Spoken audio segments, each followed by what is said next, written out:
Hello everyone, it's me JP from UniqueTutorials. Today in this video I'll show you how to fix unable to use any extensions in incognito mode of Chrome or Edge web browser for computers. So without further more delay, let's begin. So firstly, just open the Chrome or Edge web browser on your Raspberry computer. And right now you can see here the extensions is showing up, as you can see. So let me click on the three dot icons and let me start this new incognito window.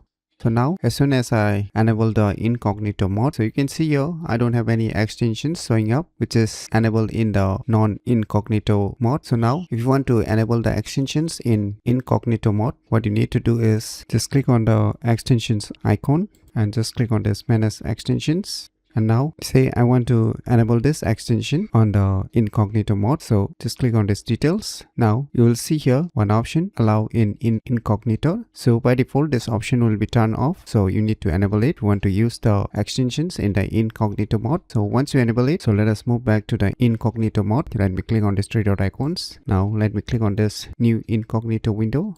Voila, now you can see here the extensions is showing up even in the incognito mode. So it's working perfectly. So by using these cool tricks, you can easily fix unable to use any extensions in incognito mode of Chrome or Edge web browser computers very easily. So if you never known about these cool tricks, then you should definitely give it a try. So if you find this video tutorial useful, please click on the thumbs like button, and if you're new to our channel, click on the subscribe button. And lastly, thanks for watching.